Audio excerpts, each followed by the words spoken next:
Alright, so I am at Fort Carson, Colorado, just south of Colorado Springs. This is the home to the 4th Infantry Division, and today we're going to be going into the 4th Infantry Division Museum.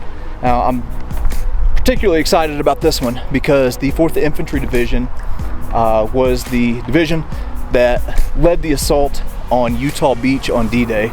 So I'm hoping that they have some cool World War II stuff here on display, but they've been involved in a number of other conflicts as well. Also, one of my favorite historical figures from World War II, Teddy Roosevelt Jr., was a part of the 4th Infantry Division, also won a Medal of Honor. So we're going to go inside and see what we can learn.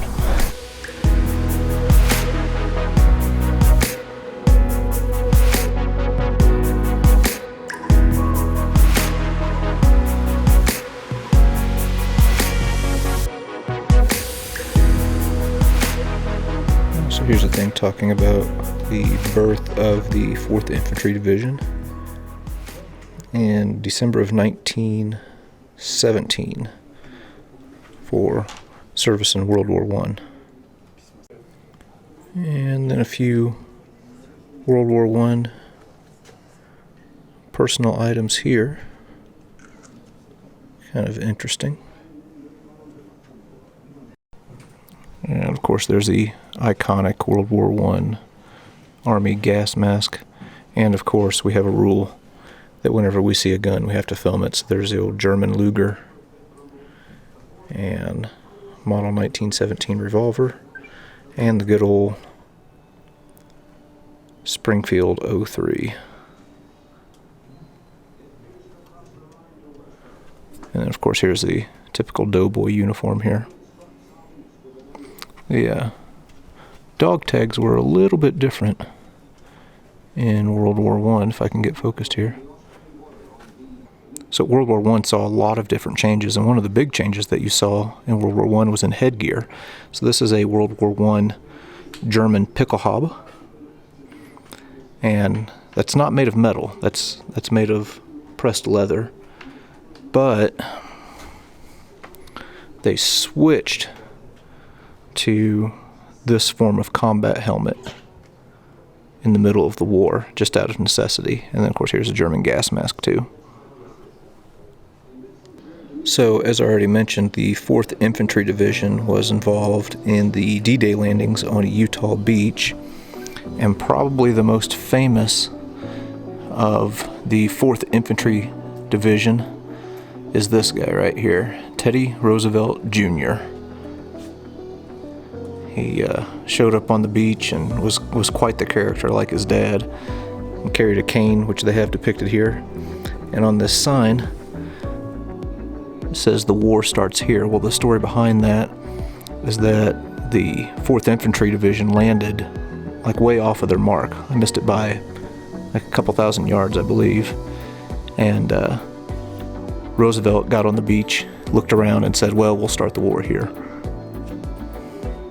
Very cool guy. So there's the good old BAR, which stands for Browning Automatic Rifle. And as much as we like to focus on the weapons and the guns and everything like that, some of the personal items are just as interesting. So they have a few of those here. So here's an old shaving cream tube, Barbasol. The most popular cigarette that soldiers smoked at the time was Lucky Strike. And then they got a few K rations back here, their boxes, which I can't think those would have tasted very good. So it's always interesting to see some of the personal smaller items that they used and carried with them at the time. So they've also included a display of German stuff from World War II as well.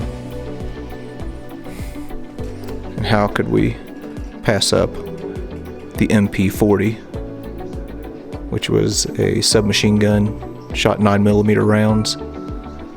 And they also got the K98 here, and probably one of the most fearsome weapons, the MG42. Oh, and of course, the Luger. And of course we've seen this before multiple times in other videos, the gun that won World War II for the Americans. That is the M1 Garand. Of course they got the old model 1911 back here as well. Outstanding handgun from World War II. Okay, so we're moving out of the World War II section into the 4th Infantry Division's service in Vietnam. And we go from the M1 Garand to the M16. So this is kind of the iconic American weaponry for the Vietnam War. Helmet design pretty much stayed the same. Not a whole lot of change. Matter of fact, they still used a lot of World War II liners and shells. The covering was a little bit different though. And you can see some of the rations. I'm really glad that they've included some of these personal items in here. Kind of adds a little bit to the display. Hey, look at here. It's nice to be nice. Okay, and again, just like they had in the World War II section where they showed some of the German weaponry and some of the German gear, they got a thing for the Viet Cong here too. So here's the iconic outfit worn by the Viet Cong guerrillas that were referred to as the pajamas. And some of these sandals that Viet Cong would use that were often made out of rubber tires that had been discarded. And here's some barbed stakes, bamboo called a punji stick, that would be lined with either poison or human feces to cause infection. Pretty nasty. Very interesting. Okay, and so everything kind of wraps looking at the global war on terrorism, and it's really interesting. The first piece that they have displayed here is a chunk from the World Trade Center in New York City. Okay, so we've looked at different infantry weapons from World War I, World War II, and Vietnam. Then we get to the M4 Carbine. This one is a little extra interesting. This is the one that was carried by Clinton Romesha, who earned the Medal of Honor in Afghanistan. Very cool.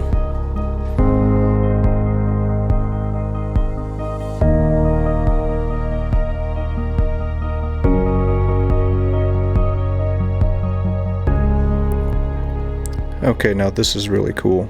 So the 4th Infantry Division was the division that conducted something called Operation Red Dawn, which sealed off Tikrit for the capture of Saddam Hussein. And they got a few cool little items in here. So here is a metal box that was captured with Saddam Hussein in December 2003. Had about $750,000 in it in US currency. Here's some counterfeit gold bars that they found. And also this gold-plated Al-Qadisha rifle. And they also have this mirror and teapot that was in Saddam Hussein's makeshift hideout whenever he was captured. Very interesting.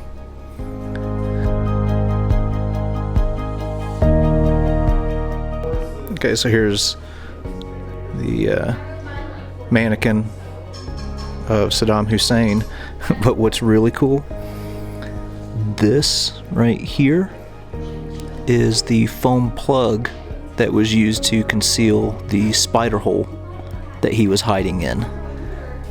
Very, very interesting.